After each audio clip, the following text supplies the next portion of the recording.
see, there's something called the infinite permutations complex. What are your thoughts on this? In which sense? We've departed from the Hadith, right? We got out of the Hadith. Get rid of Tirmidhi, get rid of Bukhari, get rid of Muslim. All these guys out of the picture. We're done with these guys. They're finished. The Shia scholars, the Sunni scholars, the Imams, the idolization of these guys, we're completely gone from this. We're not going to call on Hussein. I'm not going to beat myself for Hussein or Ali or Imam Reza. Call on the Prophet Muhammad, none of this stuff. I'm not going to do any of this stuff, right? So now we're in the realm of Quran alone. We want to understand the Quran alone. But the problem is we have what's called the infinite permutations complex, meaning that within the context of Quran alone, different people are going to understand the verses and words differently than each other. Okay. This creates additional layers of division. So you Yes. have heard, I'm from my understanding, you've now debated or discussed with people that are telling you Salah is not a ritual. There is no Salah. I actually didn't debate with anybody on that. Okay. But there, I never actually even debated anybody on that topic, actually. And I'm not looking for a debate on that. I'm looking for a dialogue, not a debate. Sure. Dialogue. That's what I'm here for. I'm here for dialogue with you. So dialogue is the best way to get clarity. If of course, if the person will be respectful and I'll be respectful as well, that so that people will have clarity. Differences will happen regardless. Differences is always bound to happen, whether you like it or not. But the point is, the truth matters most. So the truth needs to be established, and truth is something you can say and can be verified. When a person wants truth to be established, they have to say things that can be verified. The moment you're having a discussion with somebody and they are not willing to give you their source of information, it becomes problematic. So which means the person, whatever the person is saying, cannot be traced. So that becomes opinionated argument. And an opinionated argument cannot be taken as evidence or proof. You see? So we're on the same page so far. Exactly. So the divisions you are seeing in the Quran alone followers forums or groups is about people who just want to use their whims and desires to state things. When you say you don't agree, then they take an offense, right? Then they are like, oh, do you think you always want to be right? It's not about being right. It's about speaking what you can prove. If I can prove what I'm saying, that's it. Just prove me wrong. But they will not prove you wrong. They will use their whims and desires. So that's when people do that, they are not willing to follow the truth. So that is what causes division among the Quran alone followers. However, we have things we can agree on as a common goal. Things we can agree on, common goal, calling to God, deciding on things that will not cause divisions. I do have brothers that follow my videos, my lectures, even though they will tell me that, okay, they believe in Rashad Khalifa in certain aspects or certain things. I don't have a problem with that. Now you are here, of course, you support that same agenda. I know you support the movement Rashad Khalifa actually brought forth, right? You are in line with his message. But sometimes we need clarity on certain things. I remember one time I was on Clubhouse and I asked Edip. Was it Hassan? Edip Yüksel in a discussion. I asked him a particular question. He took an offense to the question, even though I was not rude, I was not disrespectful. But later on, of course, we settled the differences. The respect came. He even, give me props, sent me a message on Twitter. We even exchanged numbers after that. It's all about understanding. When you are willing to have discussions and willing to answer questions, you understand, and get answers and be answered, that makes the unifications very easy. But the moment people don't want to be questioned, the way people don't want to answer questions, it becomes problematic. So I agree with you, and I just want to make clear that Edip Yüksel, we have had communications with him. I've met with him. I've talked with him many times, but he's not part of our group. He's not part of our movement. I just want to make that clear. Okay, that's good. So, but I'm just talking about where it emanated from. You understand? Sure, I understand what you're saying. Because along the route, along the way, you can start a journey with some people, but along the way, the differences can occur. Now, when differences occur, it is the notion between opinion and fact. That is what causes division. It is either this group wants to stick with opinion and that group wants to stick with facts. That is what causes division. I agree. And I agree with you. And that's why we have to have an objective way to resolve this issue. Of course. There is always an objective way, but the point is the other party willing to compromise? Okay. So That's the let's. only problem. So can I present my solution to you? I'm listening. Thank you so much. First of all, I want to thank you for this civil dialogue. You've been very respectful. I've been on multiple lives recently. I don't want to name whose lives I've been on, but they've not been as kind as you are. So God bless you for that. I appreciate this Thank civil you. discussion. Thank you. I appreciate that. I'm not aware of how much you know about the overall concept that we are promoting, but I can say that it shouldn't be a secret to know that we recognize that God talks about a messenger to come after Prophet Muhammad to fulfill some functions for us. And we do accept and believe Dr. Rashad Khalifa was the messenger of the covenant in 381, and he fulfilled these functions and roles for the betterment and as a mercy from God. Okay, so God says in 381, I will give this the prophets the scripture and wisdom. Afterwards, a messenger will come to confirm what they have. This messenger came. He confirmed the Quran, which confirmed all the previous scripture. Code 19 is the ultimate miracle. It confirmed, verified everything. And on top of that, he took the impure religion of Sunni Islam and purified it to the pure religion of strict monotheism, as established and preached by Abraham and then later preached by Prophet Muhammad with the Quran. And he presented to us a clear and concise way of upholding the right guidance in the true path of God in the Quran. That's it. This is how we solve the problems. God says when the believers have a dispute, they refer to the messenger. This gives them the best resolution. So now we resolve this. I see a verse one way, you see a verse another way. We refer to the messenger. We have our resolution resolved, finished. This is the blessing and mercy from God. This fixes our issues. The version of the Quran is identified, the clear path of the religion identified, how we practices our religion identified, the correct way to interpret different aspects of the Quran is clarified. So we have resolution. We don't need to go to Hadith. We don't need to go to the Sunni scholars. We don't need to go to Shia scholars. We have a pure way to uphold our religion, uphold the Quran alone, and worship God alone. This is what I'm offering as a proposal here, as a means of resolution for the sake of unity and solving this issue of the infinite permutations complex, where each person has a different comprehensive doctrine in regard to the religion. Yeah. So you see, when it comes to the notion of coming together, there's always some differences, and so there's something about convincing people in terms of the questions people ask. Some things can be based on belief.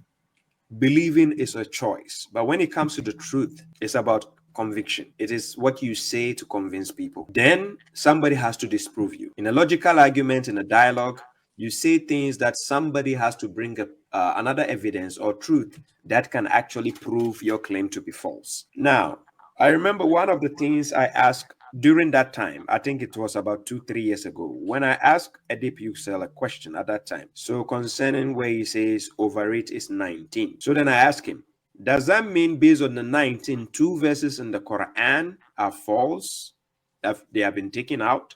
He refused to answer that. And I said, I'm not questioning him based on Rashad Khalifa. I'm questioning him based on what he said in the discussion, because he said that statement. So then he said I should go and read his book, and I said I've read the book. I just want to be convinced by a particular notion of understanding from him. So then I said the overeat alayha used there is used in a feminine pronoun, alayha.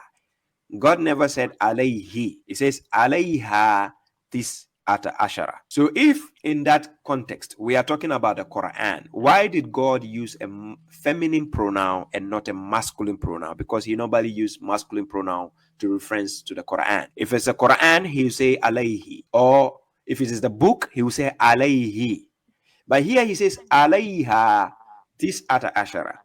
And on that day, Edip Yüksel was talking, and he used that as a reference to say this is where it shows that the 19 miracle existed. When somebody tells me Rashad Khalifa is a messenger, well, that is not a problem for me. It is about belief, because the person would only say, I believe he's a messenger, but the person cannot show me the evidence why he's a messenger, because God never stated that statement, that he's a messenger, right? Directly, explicitly, I'm saying. But then it is based on a claim that has to be substantiated, because if it's a person is a messenger, there are certain things he has to give as evidence to prove the claim, which I know you agree with me on that. Yeah, can I address some of these points, brother? Okay. Number one, ayat is feminine, and it could be reference to the ayat of the Quran, which is the verses. Okay. That's the first thing. And second, God willing, I'm going to do my best to try to address any question or issue you have. Yeah. In terms of the religion and belief system, I want to be an open book, transparent, and really try to acknowledge and substantiate everything I'm telling you. Sure. What we see in this verse is this alayha tisatash, over to 19. The following verse says, Aidatuhum. Their number does multiple things, 5 things. One of the functions is Wayazdada alladina amanu imanan. It increases the faith of the faithful. So the question is, how does their number increase the faith of the faithful?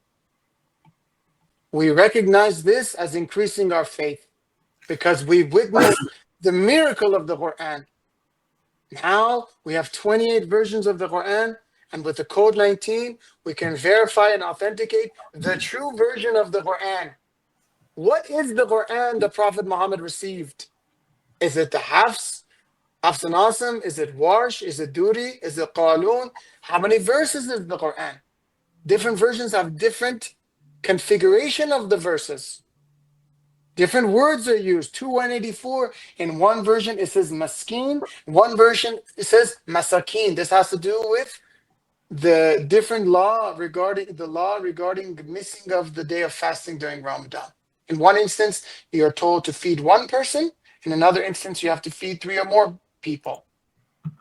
So now we're solving the issue of the qira'at. We're solving the issue of the discrepancies. And at the beginning of this chapter, verses 1 through 5, it says, I seek of you, God, for say the rejected. Oh, you hidden secret, come out and warn. Extol your Lord. Purify your garment. Forsake what is wrong. The hidden secret is the miracle. The garment of the secret is the Quran. And the Quran must have needed to be purified. This goes in reference to the false verses that were injected at the end of chapter 9, that God gave us many, many signs.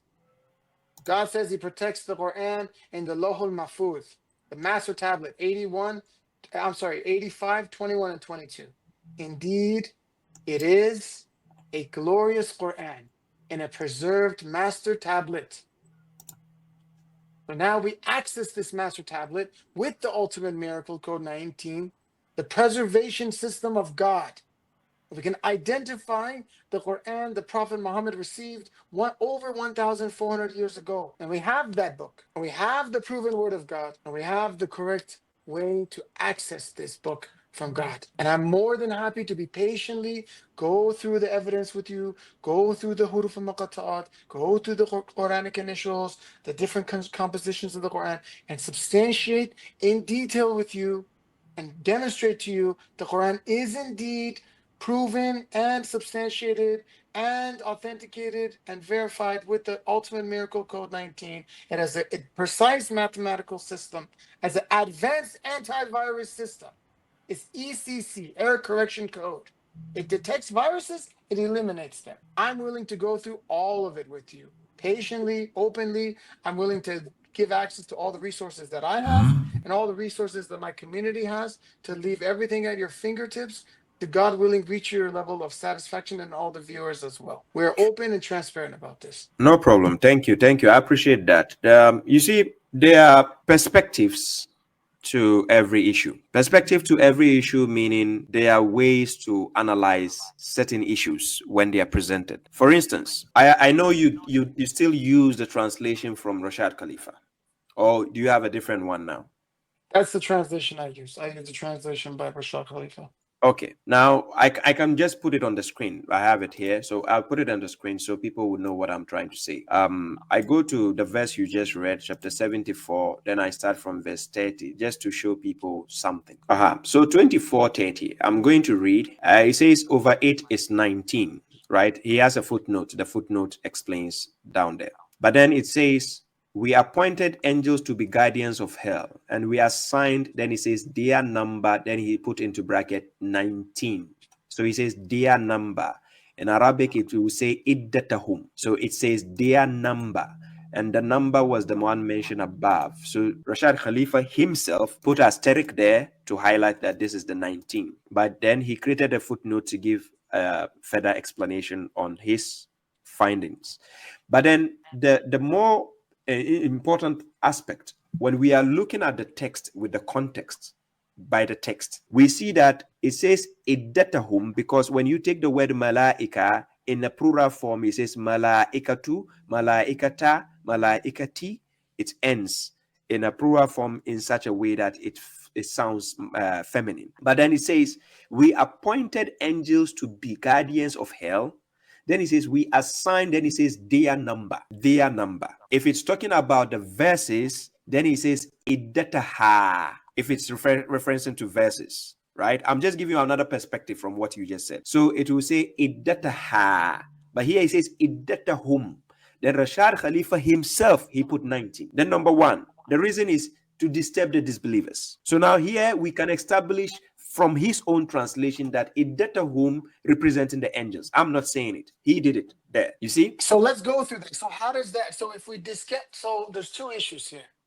Number one, like we can independently, even without this, we can independently investigate whether there's a structure in the Quran based on number 19 and objectively reach that conclusion. That's number one. Okay. Number two, we can look at the number 3 here, where he has strengthened the faith of the faithful. How does the existence of angels or the number of angels strengthen the faith of the faithful? That's what we can discuss. So yeah, we can discuss that. We have the Quranic initials. Okay. Why is it that these initials occur in their chapters in multiples of 19? Why does this happen? Oh, fine. Number one, let's state the facts Rashad Khalifa himself stated concerning the number 19, what it will cause. Number one, he says to disturb the disbelievers, because we know disbelievers are the ones scared of hell. Believers are not scared of hell. A believer who is just like a worker who has done good deeds, who has done his duty as his boss has commanded, will not be scared of getting punished by the boss. So then that number is set for the disbelievers, because they will be thinking, if hell has 7 gates, according to the Quran, chapter 15, verse 44, hell has 7 gates. We have not seen them before, but God is saying about this.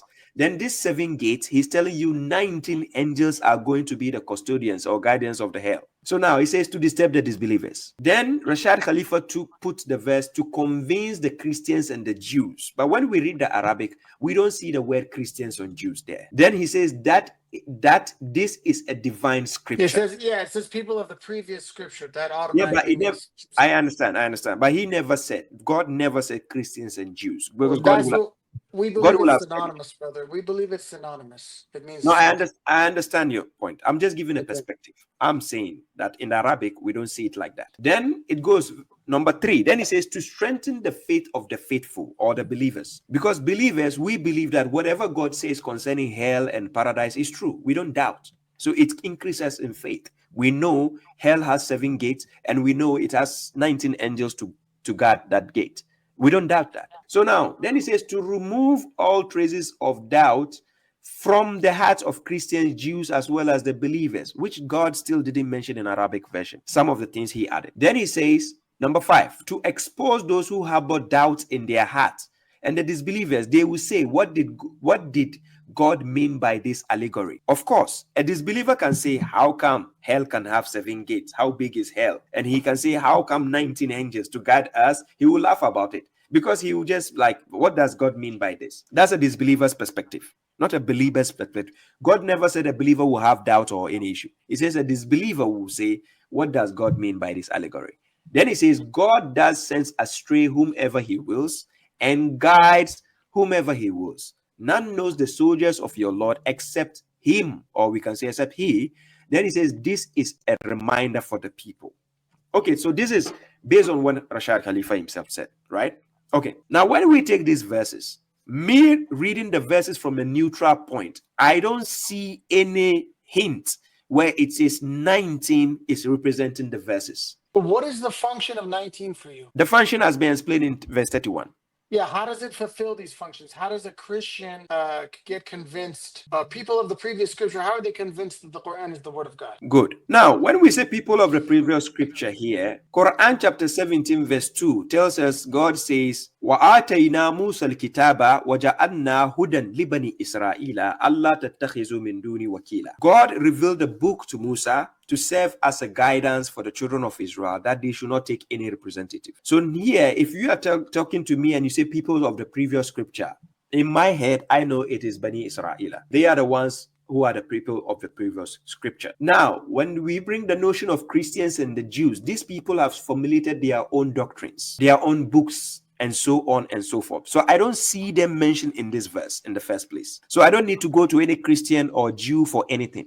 We are talking about, if you ask me the people of the book, I understand it to be the children of Israel. The Christians and the Jews, they are only claiming by their word, by my mouth, that they have the book of God. That's what they are saying. But they are not to be found in this verse. But okay, so I get it. You're trying to interpret in a way that doesn't give validity to 19, but here's the thing. We already recognize 19 has significance in the Quran. I told you all the Quranic initials, we're finding them occur in multiples of 19. So what are we to make of that? Okay, so by that, if I may ask, do you stand that Rashad Khalifa took 2 verses out of the Quran? Do you agree with him when he did that?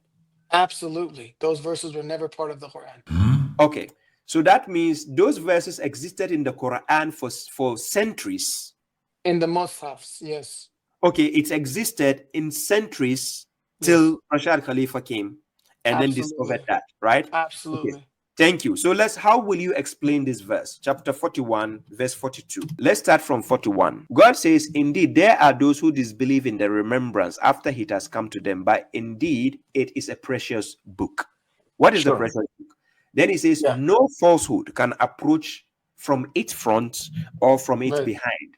A revelation from the wise and praiseworthy. So God says in 85, 21, and 22 that the Quran is a protected book. It's protected in the master tablet, the Lahul Mahfuz. So how do we access the tablet of the Quran from God? So my question for you is, how many verses is the Quran? How many verses do you believe the Quran is? Before I answer the question, you left my question unanswered. I said the Quran is preserved in the master tablet. God preserved the Quran by giving us a way to ascertain the original Quran the Prophet Muhammad received. I believe he received one version of the Quran, not what Hadith says he received the 7 ahruf or the 20 qira'at or any of this stuff. That I agree. Prophet Muhammad received one version of the Quran. I agree. And I'm saying the only way to ascertain the one version that he received is with the ultimate miracle and preservation system of Code 19. That's it. There's no other way to get to that result. Okay. So if that is the case, then I ask you a question based on this verse. Yeah. When God says no falsehood would be approach it, that is the yatihi, we can see he's talking about the book. Because it says la yatihi al-batil min bayni yadayhi wala min khalfihi. It is using a masculine pronoun to address the book. So now if it is talking about the book, that no falsehood would approach from front and back. Now my point is, for centuries, which means people have been reading false verses in the Quran for centuries up to the time Rashad Khalifa came. So now he came to remove these 2 false verses. I mean, do we acknowledge that you haven't told me which version of the Quran do you believe in, but let's say you there's only one. No, there's only one version. There's nothing like one. How many versions? You and I agree there's only one. No, in truth, there's only one, but in existence, there's many. So how do you differentiate between Hafs and Warsh version of the Quran? They are just names. No. They have different meanings, brother. No, but it's just names they gave to the Quran. Yeah, but I'm talking about they gave it. God didn't give substantive differences. Okay. Substantive differences. So chapter 57, verse 24. In this verse, you can bring it. I can wait for you to bring it, actually. Go ahead. No, make the claim first. 57:24 and Hafs and Asim, you have the word Hawa, third word from the end. Okay. In the Warsh version, there is no Hawa. It's not there. So, did the Prophet Muhammad receive the word Hawa in this verse, or did he not receive the word Hawa in this verse? No, in this point we cannot tell. But the verse, does he have contradiction? What do you mean we cannot tell? So you don't No, know, we don't the know point what is, no. You cannot what tell Quran in he this. received? No, you are comparing two different books right now. And then you are saying, which one did he receive? You and I were not based at the time of the Prophet. We were not there. So But how do that, you know what Prophet Muhammad received? if the voice doesn't have a contradiction, Okay, so that, let's go to that a you should. verse with a clear contradiction. No problem. Okay, let's go. Give me a verse. 184. I put it on the screen. Yeah, put it on the screen. 184. 2184. You said it has a clear contradiction. Yes, based on the version that you take. Right there. On the screen. I put it in Arabic, is Yeah, there? I see Yes. it. Yeah, right there. Maskeen Mm-hmm. means one poor person. In the Warsh version, it says masakin, which Mm-hmm. means three or more people. Okay. So in one version, you have the rule one way. Mm-hmm. In another version, you have the law a different way. Mm-hmm. So which one is it? Do Now, I feed one poor person or do I feed three or more poor people? no problem. Now you are saying there's contradiction, right? It's a clear So contradiction in law. thank you. If you say it's contradiction, that means you agree there are different versions of the Quran. You don't no more agree there's one version of the Quran, right? I believe there's only one true version of the Quran that we have.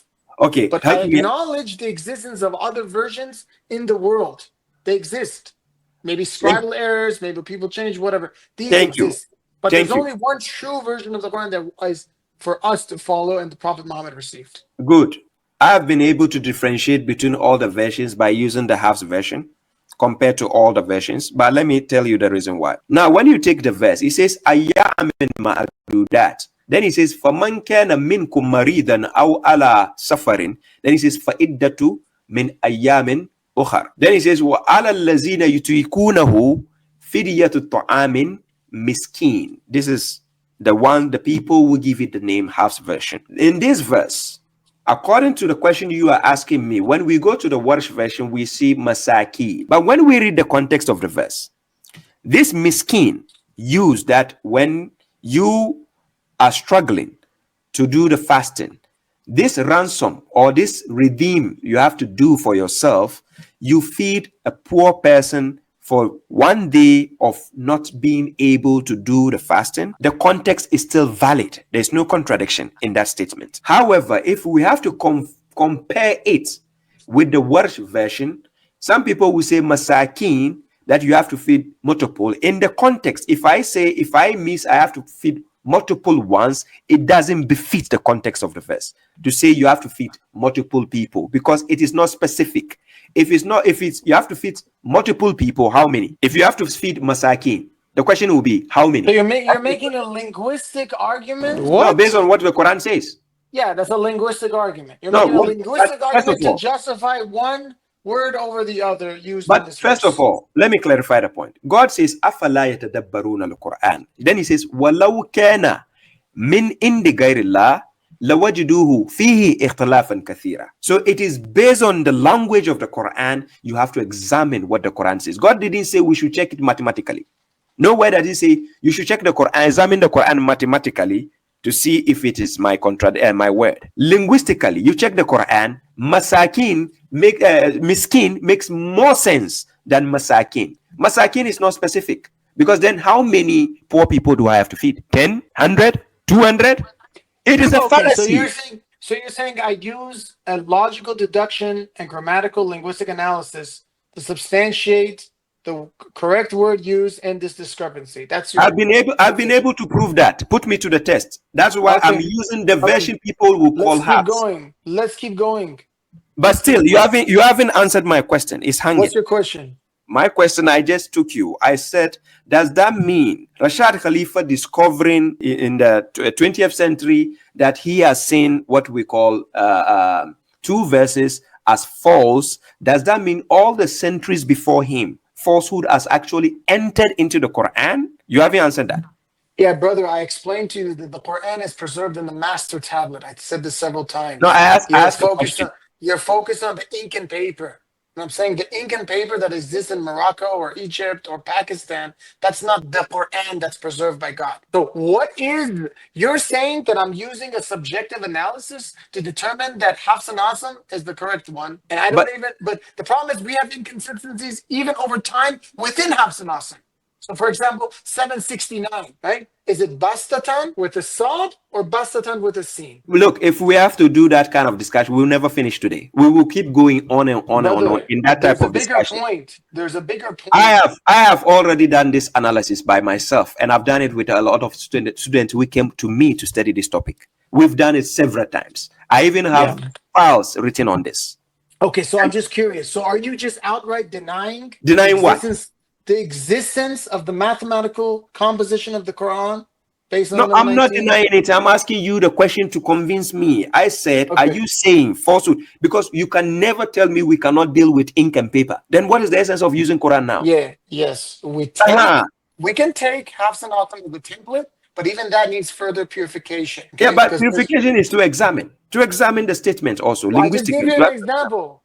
Yes. Chapter 7, verse 69. The word is bastatan. In the modern transcripts, Hafs and Asim, it's written with a sod. But if you go far back enough, you see it written with a sin. This is the Alif Lam Mim Sod chapter. The number of sod in the sod chapters needs to be a multiple of 19. That fits with 152. Therefore, this word is shown to be a sin. It's ECC, error correction code. The Quran is preserving itself. Right now, I've not been convinced with the even number 19 where it is correlated. correlated. Let's do that. Then let's do it. Wait. Let's go to that. I said, I've not been convinced with the number 19 where it is correlating with the things you are claiming that it is used to protect the Quran. Number one. No problem. Now, number two, when I ask a simple question, the Rashad Khalifa followers, no matter what, you are following an ink and paper book, whether you like it or not. Because if you don't follow it, where did you get the copy you have? You have it.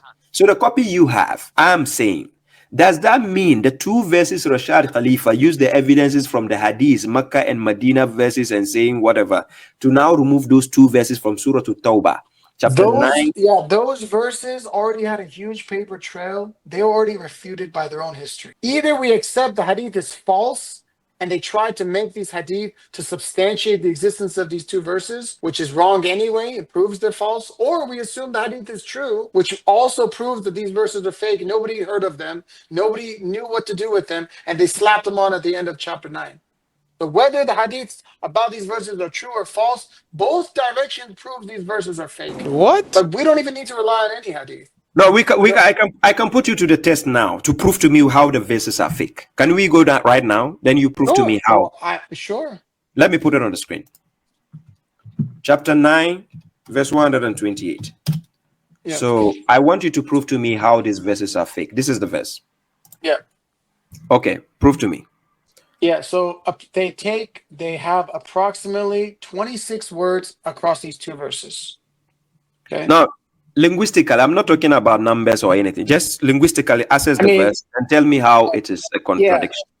Yeah. So the last two words here, they have the expression Raufun Rahim. Does it have a definite article on it? No. Okay. So does that mean when it's mentioned Rauf Rahim, that means it is a contradiction? Well, let me explain. Okay, thank you. Explain. So 8 times in the Quran, including 10 verses before this. So if you go to 9:117, you see Rauf Rahim written the same way for God. 8 times in the Quran, you see this double adjective attribute name used for God only. And it does not have the definite article on any of them. You can look at 9:117, 2:143. I have the whole list here. So you said those attributes are used for God only, right? Only in the whole Quran. Okay. And this would be considered the only exception. This is just a red flag at this point. Okay, no problem. That's number one. So let's assess the number one. Because of the Rauf Rahim, you said it's for God only, right?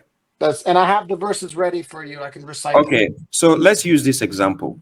If that is for God only, let's examine this word. Chapter 11, verse 87. Now, look how the people of Shu'aib describe him to be. They said, indeed, innaka la antal halimur rashid. And they have a definite article. So, Brother Naveed, please tell everybody to hear right now. Then the name Al-Halim, is it for God or not? 1187. So they're talking to Shuaib, and they tell Shuaib at the end of this verse here, surely you are known for being clement, wise. Yes. So I just want you to tell me if that Halim is not used for God also. Maybe, I mean, you can show me if it is. Go ahead. I can show you, yes. But I just want you to first confirm the statement. That does that mean because of that statement used for Prophet Muhammad or the messenger, Raufu Rahim, that is the only reason linguistica, that is number one. In terms of linguistical aspect, that is the reason you think that verse is a contradiction? No, brother. I said these are only signs. Okay, so let's check where I would never reject the verses on these bases alone. Okay, so let's check chapter 35, verse 41. Chapter 35, verse 41. We can see Halim was used for God. Yeah, Rashid is not used for God. Halim is. No problem. Let's check the Halim first, the attribute first. So Halim has been used for God. Right, but you agreed Rashid is not. You wait. Let's finish the first before we go to the next. I'm just talking about attributes. Sure. Okay. Yeah, but wait. But we're talking about a specific combination as a specific name. So now it's, Rahim, no. Yes, from the beginning I made clear. I said Rauf Rahim. This name of God is used 8 times in the Quran only for God. It's a double attribute adjective. Okay, no problem, no problem. I understand you. If that is your case, then let's go to 44 and 49. Because you are going to put yourself in a shackle if that is the argument. Let's go. 44, 49. Check it for yourself and tell me. Yeah, Azizun Karim. Okay, now disprove this claim now. Okay. What's the comparison here? Okay, your claim is because both attributes are being used for an entity other than God. So here, both attributes has been used for someone other than God. So I want you to now tell me, since it has been used for Pharaoh, does that make him God? So does that mean this verse should be cancelled from the Quran? Hold on a second. Let me load it. 44, 49, right? Or he's mocked, right? Pharaoh is mocked as Azizul Karim. And it has definite article. Correct. But he's mocking. He's being mocked, right? So he's not actually these things. The word there's no mock mention in that Arabic There is word. mock. Yeah. He's telling them, he's saying, then pour upon his head the retribution of the inferno. Taste this. You were so powerful, so honorable. Do we believe that Pharaoh had any honor? No. Do we believe that Pharaoh had any power? No. So this is just mocking him. This is not used as an accurate description of him. And where is this used? Did you hear the claim you made before? It is not about mocking. Whether it's mocking, whether it's comedy, I don't care. Your statement You should care. No, it changes things. But wait, let me make my claim. It changes things. Let me make my claim. Because when you made your claim, you didn't say exception. You didn't bring an exception. You said, before I thought even one, when we use one attribute is enough. But then you brought the claim that when both are used in the same verse. So now I brought both. Yeah, but this is not. Yeah, but this is not a valid example because this is not serious. This is a mocking of Pharaoh. It's not serious. You think God believes? You think God believes that Pharaoh is this title? We are not talking about what God believes. We are saying the verse. It has given an attribute. Listen to my statement. Let me to my statement. My statement is it has used an attribute or two attributes which we know is specially for God. Now it has been used for Pharaoh. Does that mean because it has been used for Pharaoh, should we take that verse also out of the Quran because it has been used for Pharaoh? That's all I'm saying. So where was this attribute used for God? Show me. That what has been used attribute. So you don't know Al-Aziz. Wait. First of all, you don't know Al-Aziz has been used for God? Yeah. First of all, this is not really used for Pharaoh. This is a mock. He's not these things, right? That's number one. Number two, we're saying it's a dual attribute adjective name. And I'm not sure if you even showed where God is called this in this way. Even if it is, it doesn't matter. This is fake. What? He's mocking Pharaoh. We already know Pharaoh is not Aziz. We already know Pharaoh is not Karim. Al-Karim, Al-Aziz. He's not these things. He's being thrown in hell. He says, You are so powerful, now burn. Okay, so if Pharaoh was so down, why is it that since Prophet Muhammad is so up and attributes has been used for him, and but it's a problem for you? Because you're claiming that the identical dual adjective attribute for God is used on the Prophet 10 verses after it was just used for God. Look at 9117. This is the claim. Thank you. So let's go and compare the attributes. Can Look at somebody 9117. no, but let's go and compare the attributes. Can somebody else also be Rahim apart from God? Sure, but that's not what the discussion is right now. We're talking about the name Rauf and Rahim in the Quran is It's an exclusively attribute. used for God. It's not a name, it's a It title is. Look at, describing. yeah, this title is only for God. Look at 9117. Can we load this verse? The last two words. Yeah. Exactly. And then So yeah. they want us to believe, the falsifiers, the fabricators, the innovators. They Mhm. want us to believe that in 9117, this name is used for God, and then 11 verses later, it's used for the prophet. That's what they want us to believe. Right? So are you saying, can you give me a verse where God says these attributes are only exclusive to him? Help me out. We don't have any example of the violation of this rule, where a No, but double I said, attribute adjective for God is used for other than God. but I just asked you a simple question. I said, can you give me any verse where God says these attributes are exclusively for him alone? Yeah, the fact that all the double adjective attributes are used for God alone, all of them are for God alone, except this one in a verse 11 verses later, in a verse that's already suspect, it's rejected by the Hadith, it's rejected by history, it has linguistic problems, and the final nail in the coffin is the ultimate preservation system of the Quran. Code 19 rejects it through and through, then it's over. It's So finished. the point I'm getting here is submitters 19 group. Your point is to propagate the 19 agenda and not the evidence you find in the Quran agenda. The 19 is in the Quran, and that's why I told you I want to patiently go through everything for you. That's why I said let's start at the Huruf al-Muqattat.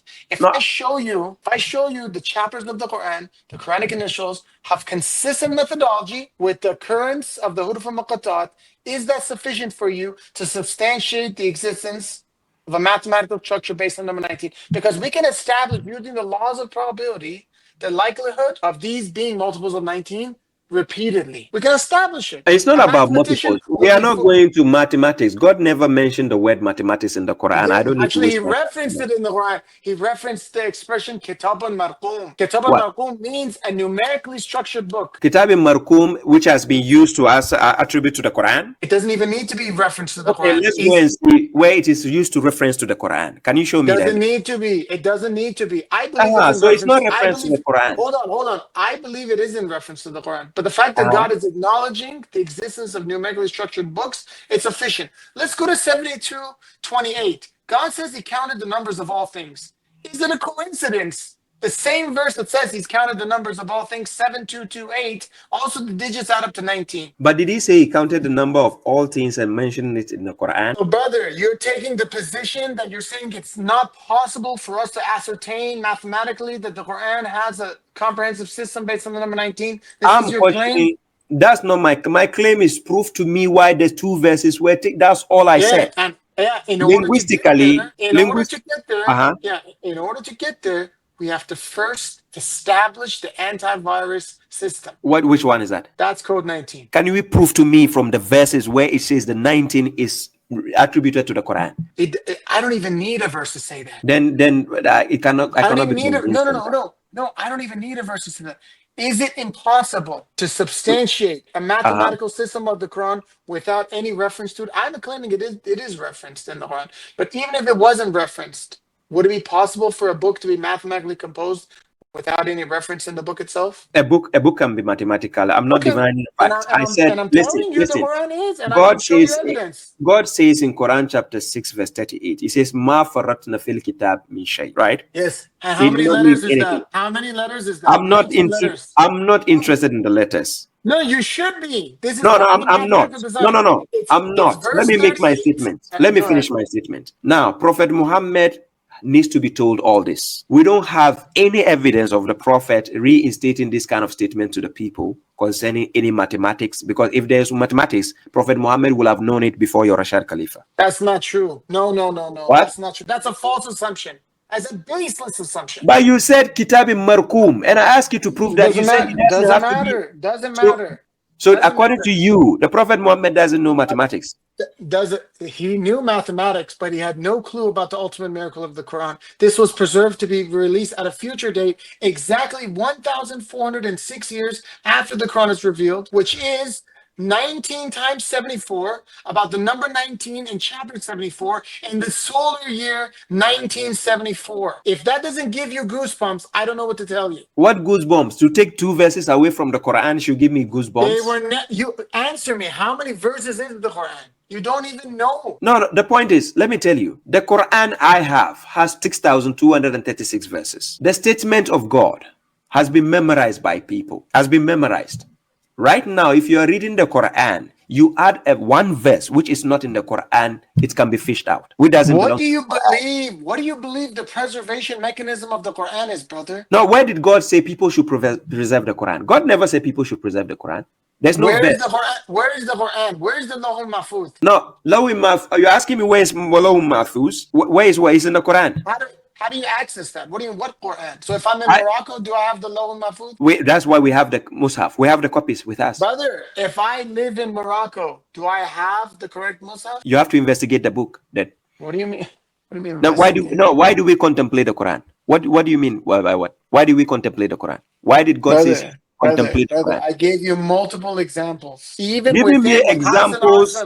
Even within Hafs and Asim, you have inconsistency. Even within the same chain of transmission, you have inconsistency. I feel you are saying inconsistencies. Yes, I just differentiate. I told you if we go over, I can show you the difference. Yes. Pull up 769. Pull up 769 right now. 769. Yes. You are still going into circles with me. I'm not going into circles. I'm showing you that you lack certainty in your version of the Quran. Give me. Not willing to acknowledge it. This is the version I have. The Quran I have. Let me the Quran I have on the page. If I don't have certainty, will I have the Quran on the page for you? Yeah, yes, absolutely. Show the Arabic of this. Go to the word bastatan. 769. Yeah. Let's see it. So do you see how it has a little scene above the word? Yes, and then so if you look at the old manuscripts of the Quran, it's written with a scene. Yes, not and a sad. So did the Prophet Muhammad receive this word with a scene or sad? I'm not there to actually see the this thing he has, the manuscript he has. But God, so you don't. So then, God, listen. You, but then God says He will cause His servant to inherit the book. But He never said people should preserve the book till this date. So you don't believe the Quran is preserved? Quran chapter 35, verse 31 to 32. God will cause His servants to inherit the Al-Kitab. He never said anybody to preserve the book in the history of mankind. So you don't believe the Quran is preserved?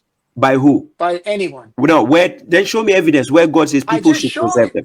I believe the Quran is preserved. No, I said show me an evidence where God says people should preserve the book. Can you show me an evidence where God says? I showed you that the Quran is preserved, chapter 85, 21 and 22. God preserved the Quran in the master tablet.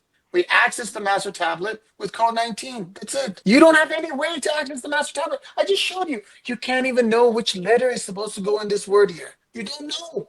You're saying, hey, I did an analysis. I narrowed it down to halves. Good job. Even within halves, we can show variation over time. Now, what are you going to do? So which version are you using? We have the version that Prophet Muhammad has.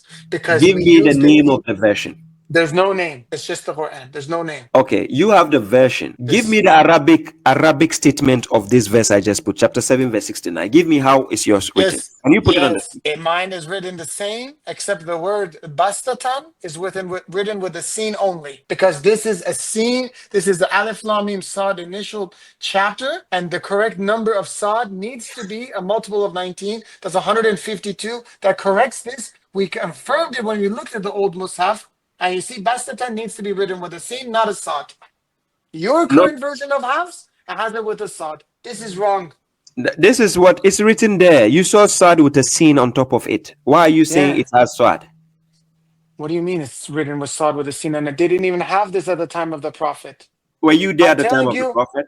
I said, were you there at the time of the Prophet? I don't need to be, but the oldest Quran has it with a sin. And the math confirms it. Then your claim is not making sense. You are not there at the time of the Prophet. How did you know the manuscript the Prophet had? Because the first of all, we have the oldest manuscript that corroborates exactly what I'm saying. That's number one. And number two, God gave us a mechanism to preserve the Quran. I believe in the preservation of the Quran. Brother, you just demonstrated you don't. That's the And difference here.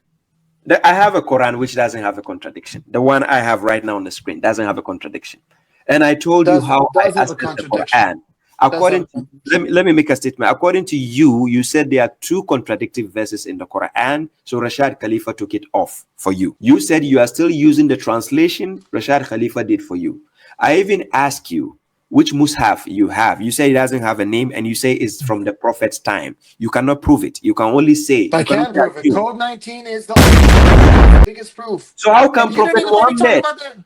But then how come Prophet Muhammad never knew about the Code 19 preservation? Doesn't need to. God reveals my in the God. future. Doesn't need to. Oh my God. Then At if the he right doesn't need time, to, the Dabba in 2782 is the computer. At the right time, we will produce for them a creature made of earthly materials, declaring to the people that they are not certain about our revelations. okay, no problem. Brother, before you go, let me put this last verse on the screen before you go. Chapter 2, verse 30. Rashad Khalifa translated this and he puts, on top of it, he says temporary God. So he says, recall that your Lord said to the angels, I'm placing a representative. So the word Khalifa, he reads it as representative, right?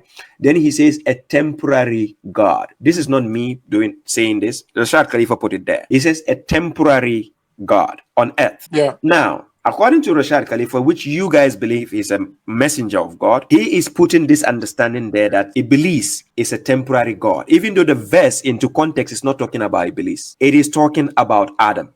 The context. So if Prophet Muhammad, that's the Sunni understanding, and you're continuing with that. I No, understand. I can show you the context. Yeah, we can talk about that, but it's debatable at the end of it. If Prophet Muhammad came back right now and told you, hey, the context of this verse is actually about Iblis, would you believe him or not? The Prophet would not do that. No, I'm giving a hypothetical. I'm saying if he came back Yes, today and that told hypothetically, it cannot happen. It's like telling me. No, the point is, it's like telling me that even though God says, wait. The messenger comes back and tells you you're wrong, would you believe it or not? Because the messenger will never come back and do that. So whether it's hypothetical, it's just like you're saying we started this conversation. I'm saying the difference between the different Quranists is conjecture, and you're saying your conjecture is always going to be better than any other Quranist version of conjecture. Your interpretation of the verses. Which other Quranists? Any of them. We can talk about any topic, right? The topic we are talking about was the 19. that pray to Petra, the ones that do Hajj in Petra. The ones that, like Eddie Buxel, they believe Hajj is a YouTube debate every Friday. But that is about a word. Here we are talking about the 19 code. That's all we are talking about. And what's interesting is the entire time I haven't had a chance to actually present the 19 code and give you actual facts and data to substantiate it. Oh no, critical analysis with probabilistic assessment. But 19, based on the question I asked, is what you answered. You just keep talking by examples. You didn't even say I want to present an evidence. You never said that. Can we finish this point? This chapter 2 verse 10. Can we finish it? I said Rashad Khalifa, he's attributing this verse to Iblis when it has nothing to do with Iblis in this verse. Then I believe it has everything to do with Iblis. No problem. That's a whole discussion. But no problem. Let me finish my point. Then he says a temporary God. So do you believe apart from God himself, there's any God anywhere? Yeah, Rashad used the word God here in scare quotes, and that means he's a fake God, and he had substantiated this both in the introduction and his appendix 7. He explains that the only true God is God. So why temporary? But the moment you say somebody is temporary God, it means it's a fake God. It's God. When you use the scare quotes, it indicates a fake God. So if I'm a temporary boss, am I still not? If I say you're a temporary boss, that means you're not a boss. If so I use scare quotes, then what am I acting to be? That means you're not a boss. So at that time, you have a chance to try to be a boss, but if I'm putting it in scare quotes, that means you're not a boss. And Rashad says similarly in the introduction, I can cite it for you. He says I'm paraphrasing. He says Satan's going to learn the hard way that there's only God capable of being God. No one else is capable of being a God. That's it. So according to Rashad Khalifa, this is how Prophet Muhammad also understood this verse, that it is talking about a temporary God. Sure. Yeah, sure. Okay. I get it. No problem. I wasn't with the Prophet, but I don't think there's anything wrong with assuming that doesn't change anything. No problem. So I guess my audience have gotten the clear picture of what you guys represent. This is what I want to understand. That's why I can tell you what we represent. Summarize it. No, I've read articles on what you represent. I was just asking a follower of that, message. That's why I'm asking you questions based on what I want to get the Yeah. clarity from Yes, you. we represent a unified path to uphold the Quran alone and worship God alone. That's what we offer. One unified path for the worship of God alone and the upholding of the Quran alone as the only source of law. And Rashad Khalifa did not use any source of law other than the Quran, and we don't believe in any source of law other than the Quran. But we believe it's out of God's immense mercy and kindness that he gives us a way to access this book in a language that's written 1400 years ago, that the best translators can only use conjecture to substantiate their translation for any verse. And any one of your listeners, they can go on QuranTalkBlog.com. We have many articles about many of the topics we talked about today. And everyone's welcome to join us. We can have conversations on Submission Server on Discord, and you can come talk to us. We're open. I'm always willing to talk to you. I'm always willing to engage your followers, have a discussion, have a civil dialogue. You've been very respectful. You didn't call me names. You weren't rude. You didn't shout at me. You're kind and patient. I appreciate that. But I do wish that we have an opportunity to actually go into the meat and potatoes of the ultimate miracle code 19. Yeah, I understand you, brother. There's a fine line that I need when I'm having discussions. There are things I have doubts that I need answers for. So sometimes I agree. this is my line of discussion always. So I don't usually want to go into certain issues if still I have a boundary to what I have to be convinced about. If I'm convinced, then I'm curious to go deeper. But the moment I'm not convinced with the line of discussion of what I'm looking for, you understand? So I know how the discussion will go It's forward. a very basic premise, brother. We witness and verify a miracle. We substantiate and confirm the messenger prophesied in the Quran, and then we hear and obey the teachings that God gave that messenger. That's it. It's a very simple system. No problem. I know it's based on belief at some extent, but believing is a choice, so this is where we need to understand.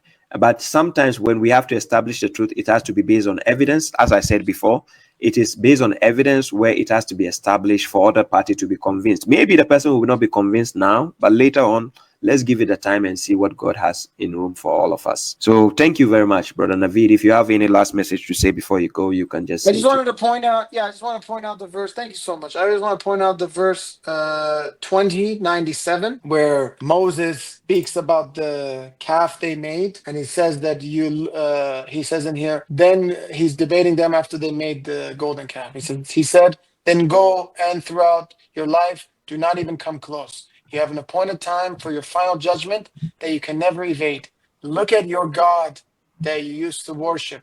We will burn it and throw it into the sea to stay down there forever. So here's Moses referring to what they made as their God. And of course, the next verse says, your only God is God. There's only one true God. And we say this, Ashhadu an la ilaha illallah wa ta'ala la sharika lah. I bear witness no God except God. He has no partners. I just wanted to point that out. I do want to invite you and all your followers to watch our documentary on YouTube, Code 19 documentary. Go on YouTube and just type Code 19, a first look documentary. I think it has 17,000 views. It's a nice production. It'll break down everything in the Code 19 documentary. Yeah, no problem. Thank you. Thank you for your time, and thank you. I appreciate your presence, and we meet again, inshallah. So thank you for your time, Brother Naveed. So ladies and gentlemen, that's Naveed from Submitters. Thank you. Peace. Thank you so much. God bless you. Peace. So based on what he just said at the last end, when you go to Quran chapter 20 verse 88, it says, so he, the Samaritan, produced for them the embodiment of a calf which he had a musound. Then they said, this is your God and the God of Moses, but he forgot. So they are the ones who made a claim first and saying, this is your God. They claim that is their God. So when Moses was speaking to them, then he says, this your God. Then he cast the God, that their God, in the sea, because it's a false God. It cannot be a God. Moses never said a temporary God or something. No, Moses was not acknowledging that is God himself. He's just telling them because they said that is their God. So Moses is telling them, this your God. This is what we are going to do. So they cast that their God into the sea to show them how powerless their God is. Understand? So that evidence does not justify chapter 2 verse 30 still in any sense. It is Rashad Khalifa claiming that the devil is a temporary God. That's the point. So there's a big difference. It does not justify that means.